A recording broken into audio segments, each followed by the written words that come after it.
The stars looked peaceful through the large windows of the Indomitable. Admiral Doyen stood with his hands behind his back, watching the distant lights. He had served in Earth's fleet for 30 years, but something felt wrong today. His instincts, sharp from decades of command, whispered warnings he could not ignore. Behind him, the bridge crew worked quietly at their stations. They were orbiting Terminus 7, a massive space station floating in neutral space.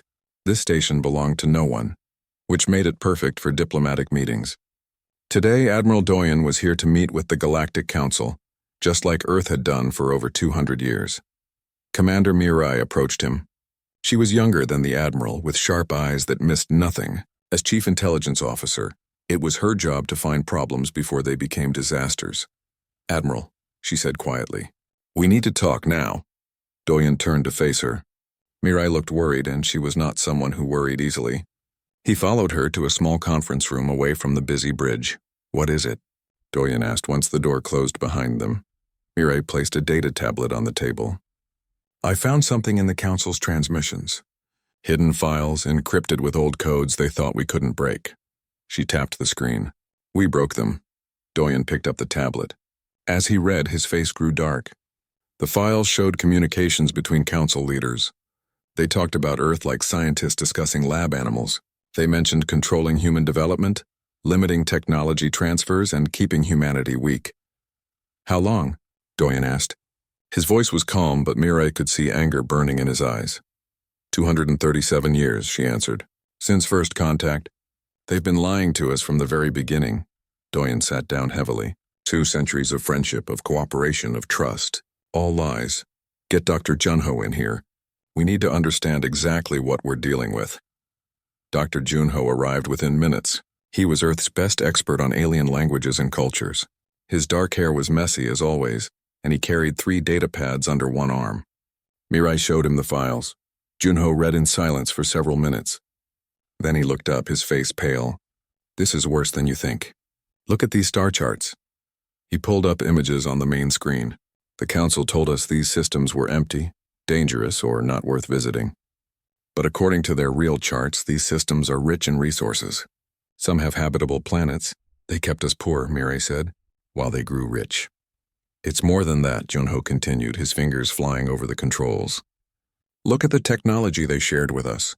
Our fusion reactors, our medical treatments, even our weapons systems. Every single thing has built-in limitations. They gave us enough to survive, but not enough to compete." Doyen stood and began pacing. His mind was racing. Every treaty Earth had signed, every agreement, every promise of friendship had been built on lies. But why? Why would the Council do this? "There's more," Junho said. He looked nervous now. "I found references to something called the Precursor Prophecy. The files mention it dozens of times. The Council is afraid of something about humanity, and this prophecy is the reason." Before they could discuss further, an alarm sounded. Lieutenant Hana's voice came through the communication system. She was young but brilliant, serving as the tactical officer on the bridge. "Admiral, we have a problem. 3 Council security ships just changed course. They're heading straight for us." Doyen rushed back to the bridge. On the main screen, he could see the ships approaching. They were small but heavily armed. Hana was already running tactical calculations. "They know," Mirai said from behind him. "They know we found the files." "Sir, they're targeting our communications array," Hana reported. "If they destroy it, we can't warn Earth." "Battle stations," Doyen ordered. "But do not fire first. Lieutenant Hana, can you get us out of here?" Hana's fingers danced across her controls. "Yes, sir, but it'll be close. Those ships are fast. Do it." The Indomitable's engines roared to life. The ship turned and accelerated away from Terminus 7. The Council ships followed, firing warning shots that lit up the darkness of space. "Send everything to Earth," Doyen commanded. "All the files, all the evidence. Send it now before they can stop us." Mirai worked at her station. "Transmitting now. It'll take 3 minutes to send everything through quantum channels." The Council ships were getting closer. Hana pushed the engines harder, but the pursuing vessels were gaining. Energy weapons flashed past the Indomitable's hull. 2 minutes, Mirai called out. "More weapons fire." This time the shots were not warnings. They were trying to destroy the communications array. Hana rolled the ship, putting the armored hull between the array and the attacking ships. 1 minute. The shield alarm screamed. The Council ships were concentrating their fire now. The Indomitable shook as energy blasts hammered against the defensive screens. 30 seconds. They're charging heavy weapons, Hana warned. If those hit, our shields won't hold. Doyun gripped his command chair. Everything depended on these next few moments. If the transmission failed, Earth would never know the truth. The Council would continue their deception for another 200 years or forever. Transmission complete, Mirai shouted. Earth has everything. Jump to hyperspace, now, Doyen ordered. Space twisted around the Indomitable. Just as the Council ships fired their heavy weapons, Earth's flagship vanished into hyperspace. The enemy shots passed harmlessly through empty space where the ship had been moments before. In the quiet of hyperspace travel, Doyen finally allowed himself to breathe. They had escaped. More importantly, they had warned Earth. The truth was out. What happens now? Hana asked quietly. Doyen looked at his crew. Mirai, Juno, Hana, and all the others who had trusted him with their lives. They had just made an enemy of the most powerful organization in the galaxy. Earth would have to choose how to respond.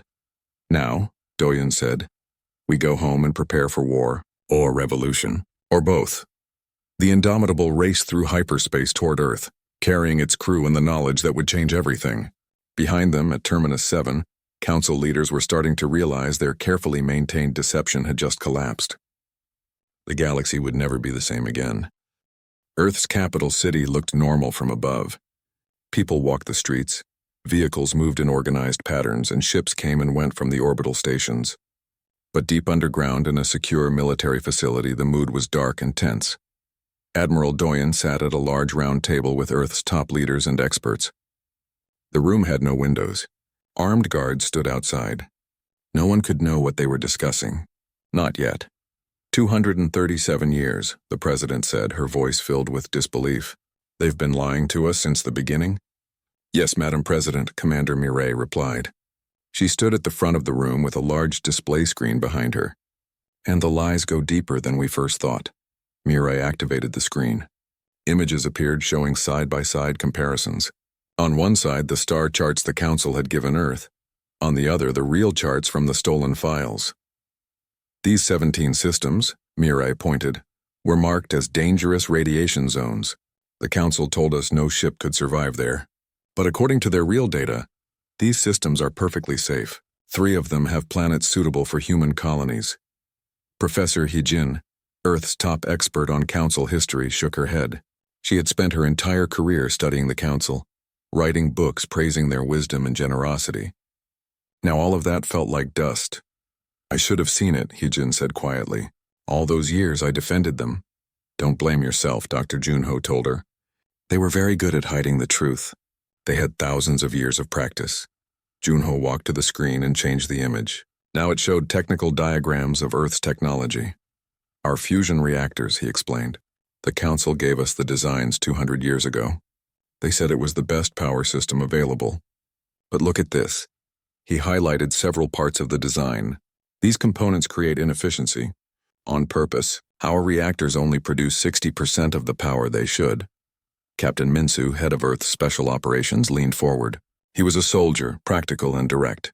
He didn't care about history or philosophy. He wanted to know what Earth could do. What about our weapons? Minsu asked.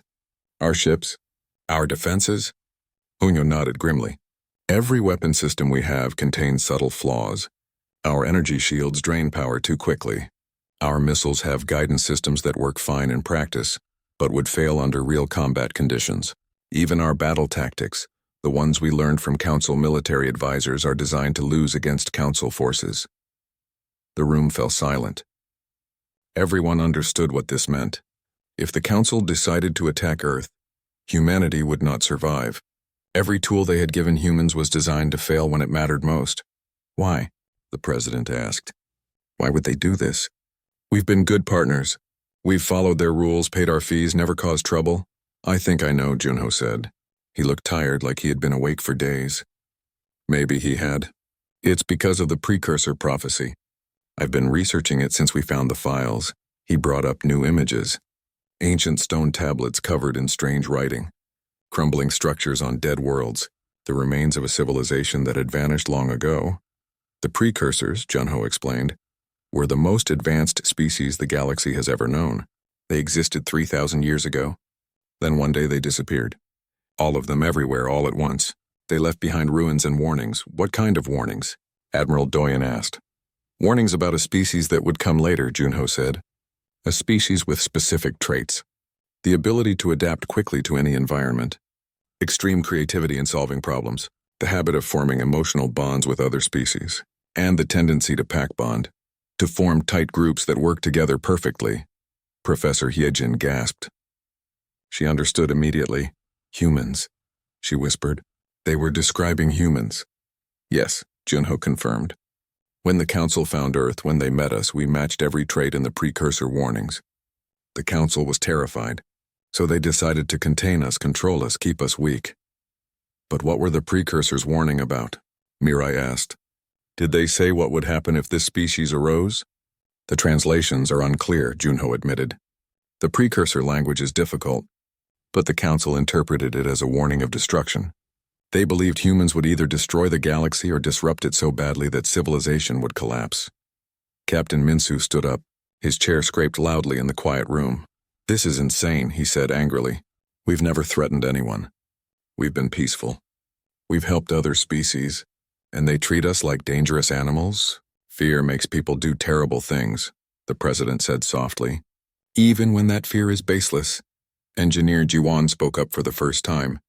She was younger than most people in the room, but she was brilliant. She designed Earth's most advanced computer systems. I've been analyzing our technology, Jiwan said. The good news is I can fix the flaws. I can rebuild our reactors to work properly. I can correct the weapon systems. But it will take time, months, maybe years. We might not have months, Admiral Doyen said. The Council knows we discovered their deception.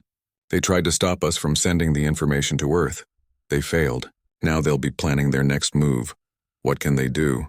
The president asked. Surely they won't risk open war. They might, Mirai answered. Or they might try subtler methods. Sanctions, blockades, cutting off trade. They could strangle us economically. Or they might spread propaganda, turn other species against us. Professor Hyejin suddenly looked up, her eyes wide. Wait, she said.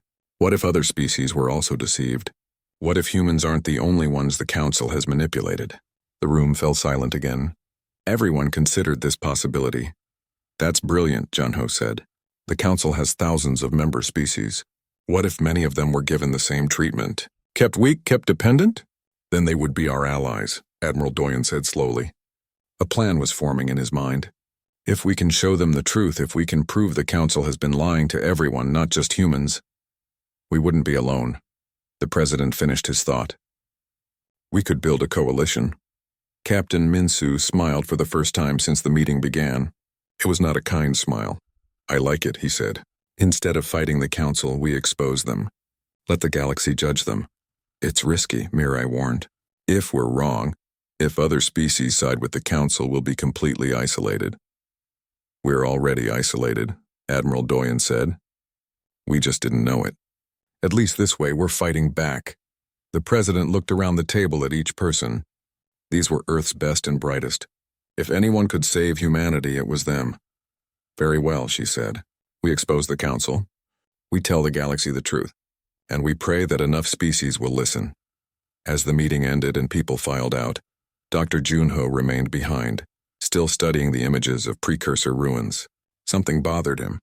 The more he read the ancient warnings, the more he thought the Council had misunderstood them. The precursors hadn't been warning about destruction. They had been warning about change. But was change really something to fear? Junho suspected that soon, very soon, the galaxy would find out. 3 weeks passed. 3 weeks of secret preparations, heated arguments, and sleepless nights.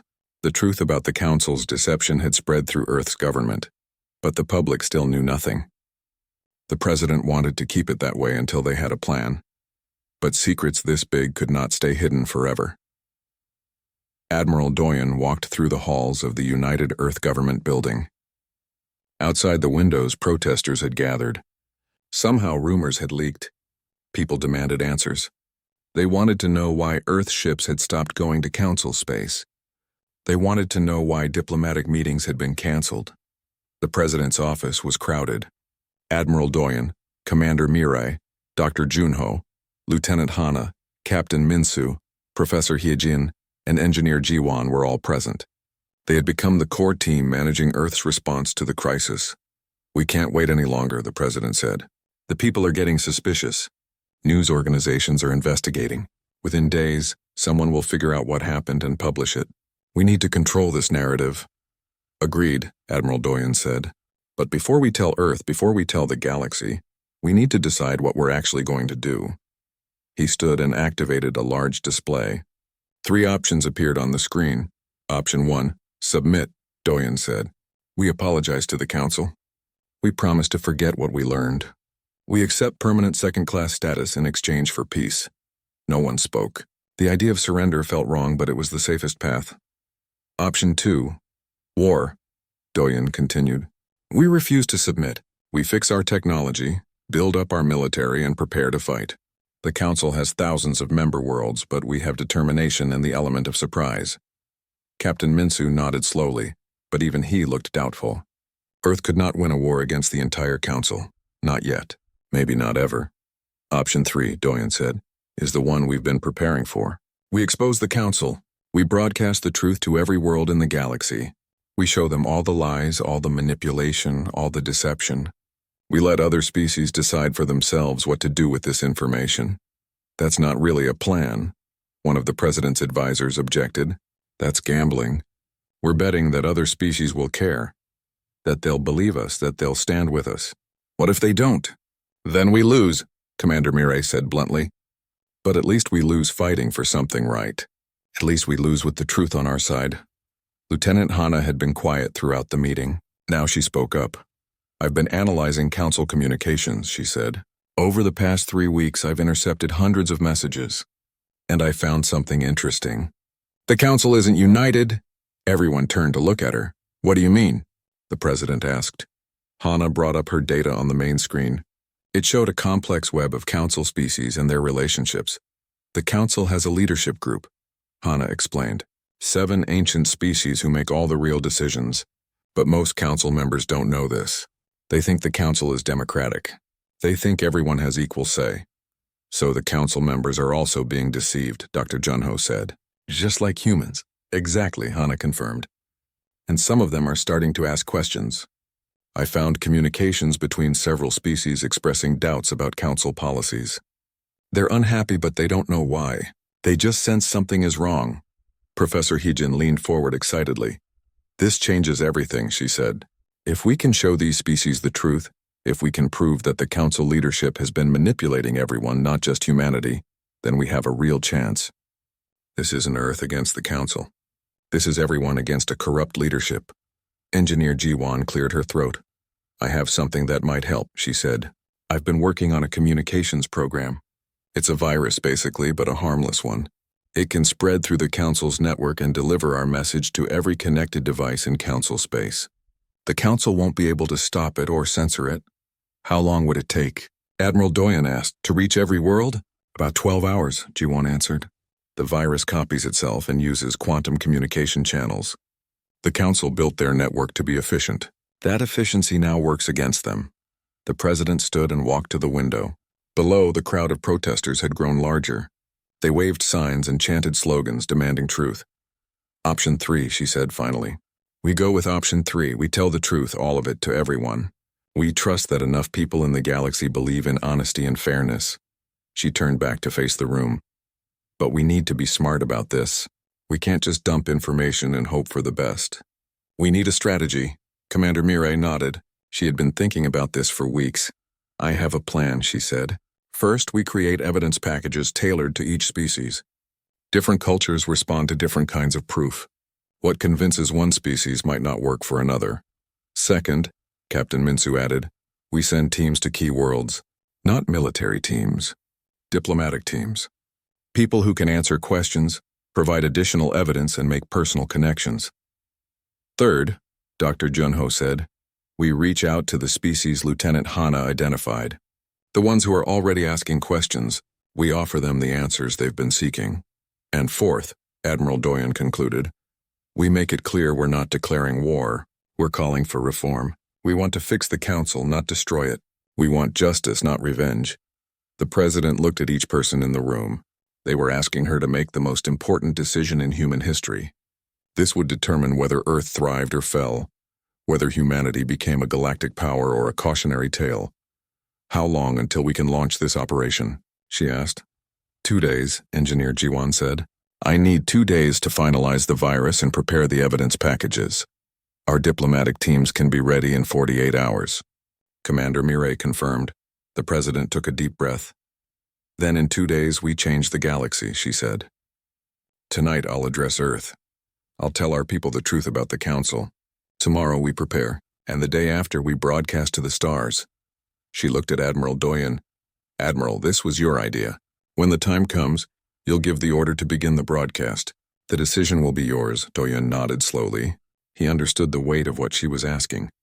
One order, one command, and the galaxy would never be the same. "I'll be ready," he said. That night the president appeared on every screen on Earth. She spoke for 30 minutes, explaining everything. The lies, the deception, the precursor prophecy, and Earth's plan to expose the truth. The reaction was mixed. Some people were angry. Some were scared. Many were determined, but all of them understood that Earth stood at a crossroads. They could accept slavery or fight for freedom. There was no middle ground.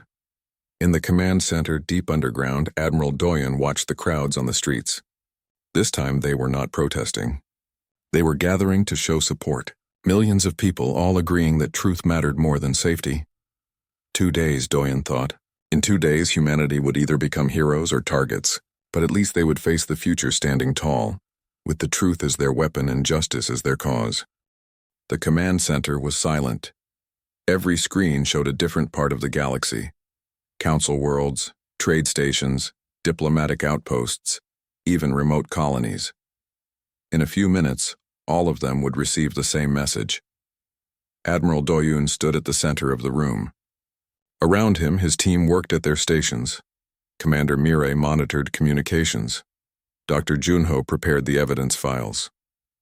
Lieutenant Hana watched for Council military movements. Captain Minsu coordinated the diplomatic teams waiting on 50 different worlds. Engineer Jiwan's fingers hovered over her keyboard, ready to release the virus. The clock showed 0559 hours Galactic Standard Time. "All teams report ready," Captain Minsu said.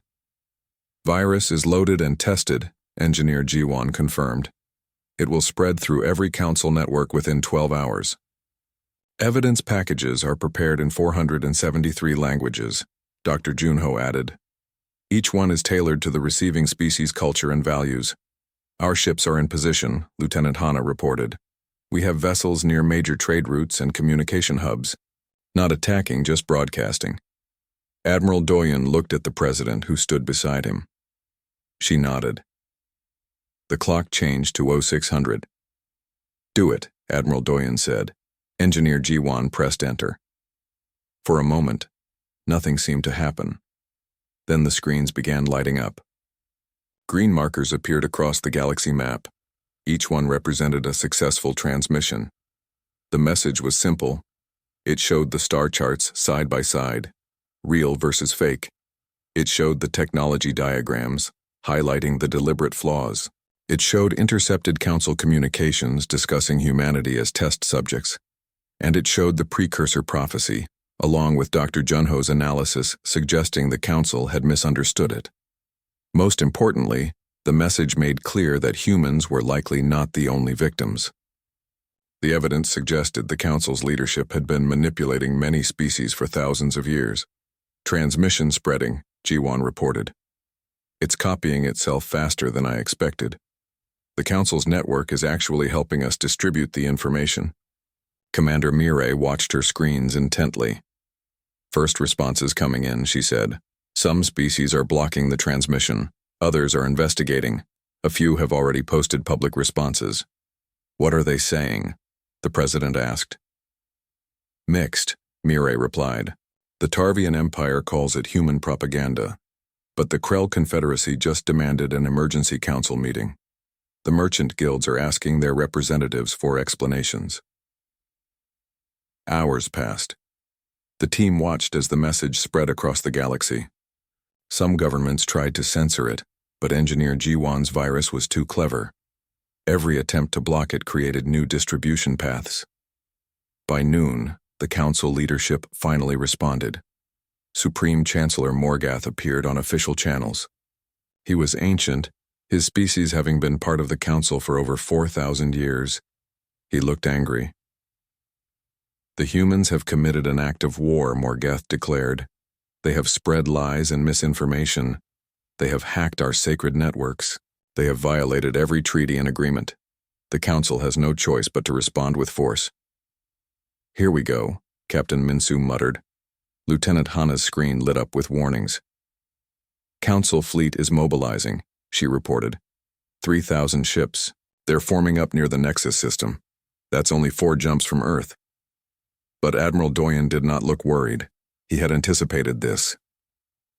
"Execute Plan Delta," he ordered. Across the galaxy, human ships began moving, but they did not attack. Instead, they appeared near Council military bases and logistics hubs. They broadcast messages directly to Council ships and crews. The messages asked simple questions. Do you know why you are fighting? Have you seen the evidence? Do you want to die for leaders who have been lying to you for thousands of years?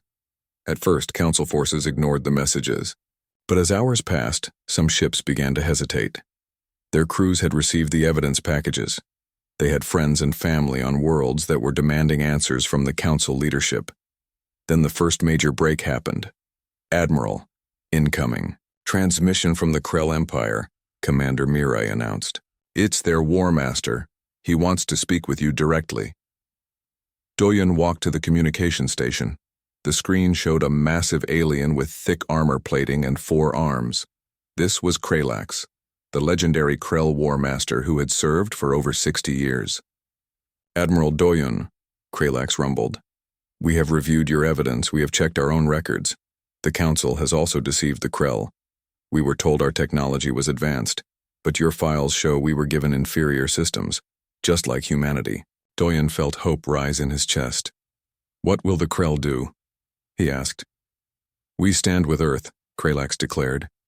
"The Krell Empire withdraws from the Council, effective immediately. We invite you to form a new alliance, one based on truth and mutual respect." The command center erupted in cheers. The Krell Empire was one of the largest military powers in the galaxy. Their support changed everything, but Kralax was not finished. "We are not alone," the War Master continued. "The merchant guilds have also declared independence from the Council. So have the frontier colonies. And I have been in contact with several other species who are preparing similar announcements. Over the next few days, the galaxy transformed. Species after species left the Council. Some did it publicly, with grand announcements. Others did it quietly, simply stopping all cooperation with Council authorities. The Council's fleet, which had been preparing to attack Earth, began falling apart. Entire battle groups refused to follow orders. Some ships mutinied. Others simply powered down and waited to see what would happen. Dr. Junho made another breakthrough when he successfully contacted the Silicate Collective, a species that existed in a different dimension. They had been watching the Council for centuries, but had never interfered. Now, seeing the corruption exposed, they offered to share knowledge the Council had kept hidden. Within a week, the balance of power had shifted completely. What had been the Galactic Council, with thousands of member worlds, was now just a few dozen species loyal to the old leadership. Everyone else had joined the coalition forming around Earth and the Krell Empire. Supreme Chancellor Morgath tried to maintain control, but his authority was crumbling. The Council's capital world, Nexus Prime, was surrounded by coalition ships, not attacking, just waiting. Inside the command center on Earth, Admiral Doyen watched the situation unfold. What had started as a desperate gamble had become a full galactic revolution. "We did it," Commander Mirai said quietly, standing beside him. "We actually did it." "Not yet," Doyen replied. "The hard part comes next. We have to build something better than what we tore down." Lieutenant Hana approached with a report. "Sir, we're receiving a transmission from inside the Council fleet at Nexus Prime. One of their admirals wants to negotiate." Doyen nodded. This was the moment he had been waiting for. The moment when the old order finally accepted that it had lost. Put him through, Doyen said. The screen showed Admiral Tovrek, a veteran council officer known for his honor and integrity. He looked tired. Admiral Doyen, Tovrek said, my fleet stands down. We have seen the evidence. We have spoken with our crews. We will not fight for lies. The council leadership must surrender or we will remove them ourselves. Doyen felt the last piece fall into place. Welcome to the coalition, Admiral Tovrek, he said. Together we will build a galaxy where truth matters more than power. As the transmission ended, Admiral Doyen looked around the command center. His team had accomplished the impossible. They had taken down a corrupt government that had ruled for thousands of years. They had done it without firing a shot, using only the truth as their weapon. Now came the real challenge, building something better. 6 months had passed since the revolution began. The old Galactic Council was gone, its corrupt leaders removed from power. Now came the difficult work of building something new. The trials took place on Nexus Prime, the former council capital. Supreme Chancellor Morgath and his inner circle stood before representatives from 800 species. The proceedings were broadcast across the entire galaxy. Everyone could watch. Everyone could judge. Admiral Doyen attended every day of the trials. He wanted to see justice served, but he also wanted to understand why the council leaders had done what they did. Fear, he learned. It always came back to fear. The precursor prophecy had terrified the council's inner circle. They convinced themselves that controlling younger species was necessary for galactic survival. They believed their lies were justified. They were wrong, but they believed it. The verdict was unanimous. Guilty on all charges. But then came the question of punishment. Many species demanded execution. The council leaders had caused centuries of suffering.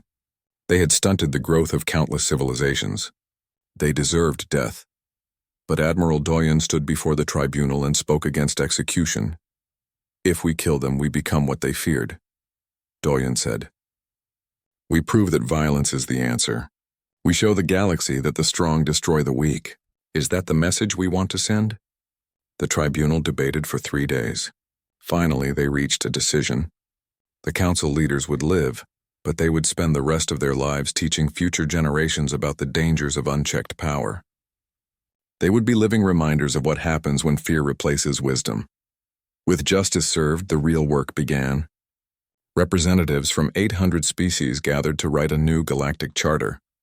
The meeting took place on a neutral station built specifically for this purpose. No species had advantage. All were equal. Professor Heejin led the human delegation. After spending her career studying the old council, she understood better than anyone what mistakes to avoid. Dr. Junho worked alongside her, making sure the new government's language contained no hidden traps or deceptions. The debates were intense. Different species had different ideas about government. Some wanted strong central authority. Others preferred loose cooperation. Some valued individual freedom above all. Others believed the group mattered more than the individual. Finding common ground seemed impossible. Arguments lasted for weeks. Delegations threatened to walk out. The whole project nearly collapsed. Then Commander Mirai suggested something radical. Instead of trying to force everyone into one system, why not build flexibility into the government itself? Let each region manage itself according to its own values, but establish universal principles that everyone must follow. The idea worked. The new Galactic Federation would have 3 levels. Local governments could operate however they wanted. Regional councils would coordinate between nearby systems, and a central assembly would handle issues that affected everyone. But the real innovation was the Bill of Universal Rights. No matter what form local government took, certain freedoms were guaranteed to all sapient beings. Freedom from deception, freedom to access information, freedom to question authority, freedom to change their government peacefully. The charter also established independent oversight committees. These groups would have the power to investigate any government official, including the Federation leadership itself. No one would be above scrutiny. Leadership would rotate among species. No group could hold power for more than 5 years. This prevented any one species from dominating the others. Finally, after 6 months of work, the charter was complete. The vote was unanimous. The Galactic Federation was born. The celebration lasted for days. Across the galaxy, billions of beings watched as their representatives signed the new charter. It was not perfect. Nothing created by imperfect beings could be, but it was better. It was honest. It was fair. Admiral Doyen did not attend the celebration. He was busy with his new assignment. The Federation had appointed him chief ambassador. His mission was to explore beyond known space and make contact with species the old council had never encountered. He would ensure these new species were welcomed as equals, not subjects.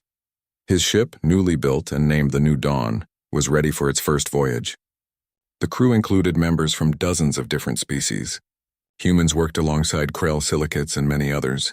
They were proof that cooperation worked. Lieutenant Hana, now Captain Hana, commanded the New Dawn.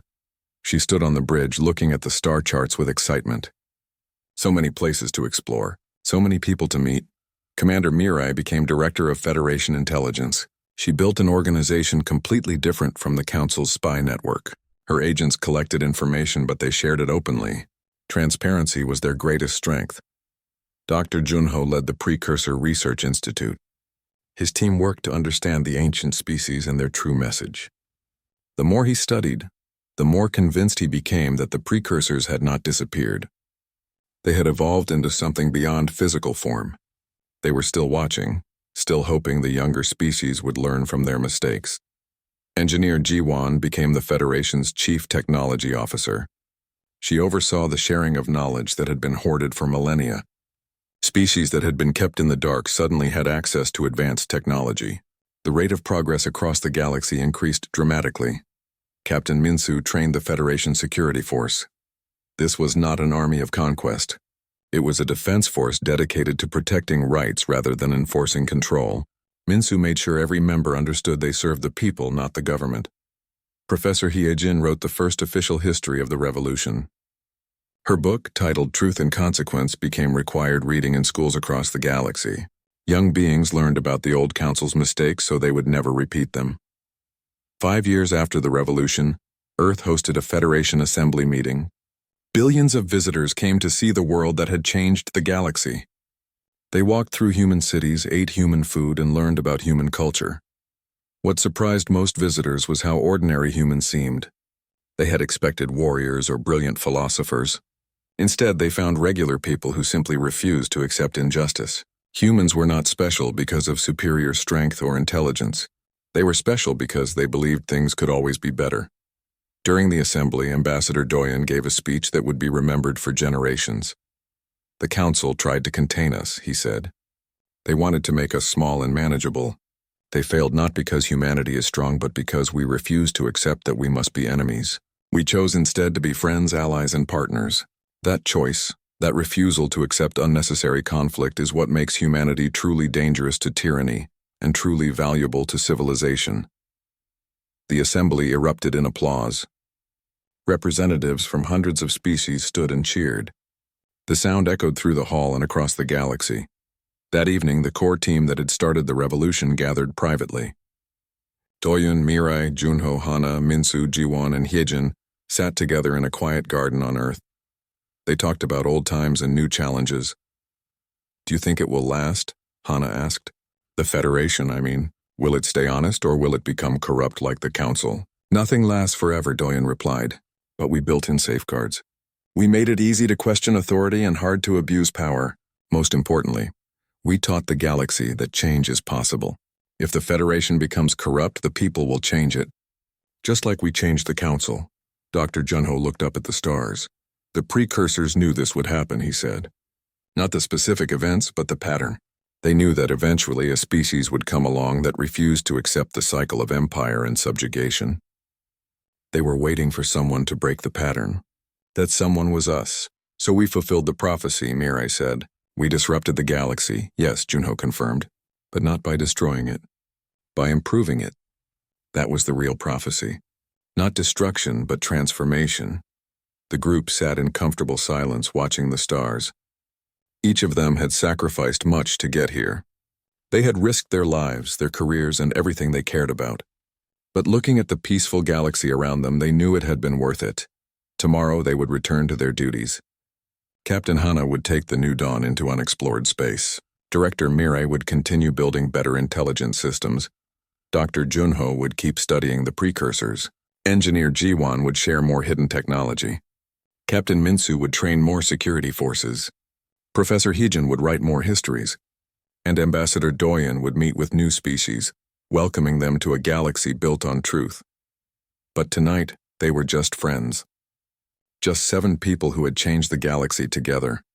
Far above them, in the space between dimensions, the precursors watched and approved. The younger races had finally learned the lesson. Power without accountability led to tyranny. Truth without compassion led to cruelty. But truth combined with compassion, power tempered by accountability, that could change everything. The cycle was broken. A new era had begun, and humanity, the species the old council had feared most, had become the galaxy's greatest gift. Not through strength, but through choice. Not through domination, but through cooperation.